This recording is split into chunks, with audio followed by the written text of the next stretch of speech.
Hi అండి, simple and టేస్టీగా కోడిగుడ్డు మునక్కాడల పులుసు ఎలా చేసుకోవాలో చూసేద్దాం రండి. ముందుగా పాన్ పెట్టుకొని అందులో ఆయిల్ వేసుకొని ఆయిల్ హీట్ అయిన తర్వాత పోపు దినుసులు అలానే ఒక మీడియం సైజు ఆనియన్ కట్ చేసి వేసేసుకోండి.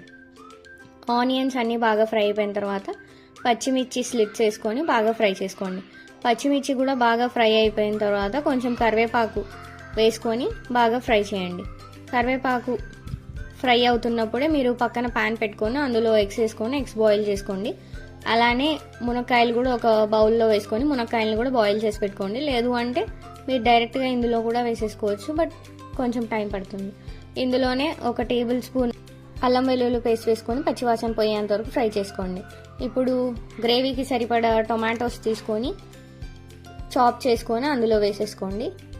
తర్వాత మూత పెట్టి ఒకసారి మగ్గించండి.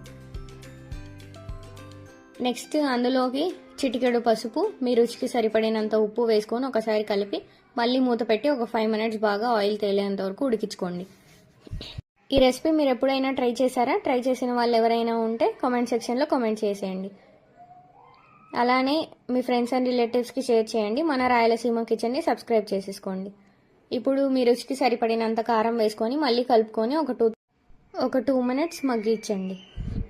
ఈ రెసిపీ కర్నూలు సైడ్, ప్రకాశం సైడ్ చాలా బాగా చేస్తారండి. మీరు ఎవరైనా అక్కడి నుంచి వీడియో చూస్తుంటే కామెంట్ సెక్షన్లో కామెంట్ చేసేయండి. అలానే మునక్కాయలు ఉడికిపోయిన తర్వాత ఇందులో వేసుకొని ఒకసారి బాగా కలుపుకొని మూత పెట్టి మగ్గించండి. ఆల్రెడీ మునక్కాయలు ఉడికిపోయావు కాబట్టి ఎక్కువసేపు ఏమి ఉడికించక్కర్లేదు. ఇప్పుడు నేను గ్రేవీ కోసం మునక్కాయలు ఉడికించిన వాటరే వేసుకుంటున్నారు. మీరు వాటర్ ఇంకా ఎక్కువ కావాలంటే ఎక్కువ వేసుకోండి, తక్కువ కావాలంటే తగ్గించేసుకోండి.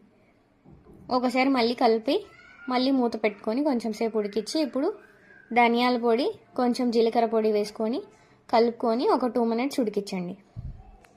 అంతే అండి, చాలా సింపుల్ అండ్ హెల్దీ మునక్కాయ కోడిగుడ్డు పులుసు రెడీ. లంచ్కైనా క్యారీకైనా చాలా బాగుంటుంది. ఒకసారి మీరు ట్రై చేసి చూడండి. ఉడికిపోయిన తర్వాత ఇప్పుడు మనం బాయిల్ చేసి పీల్ చేసుకున్న ఎగ్స్ అందులో వేసుకొని ఒకసారి కలిపేసుకొని పైనుంచి కొత్తిమీర గార్నిష్ చేసేసుకొని ఒక 1 minute మగ్గించుకొని ఇప్పుడు స్టవ్ ఆఫ్ చేసి వేడి వేడి అన్నంలో చపాతీలో తినండి. Super taste. నెక్స్ట్ మీకు ఏ రెసిపీ కావాలో కామెంట్ సెక్షన్లో కామెంట్ చేసేయండి.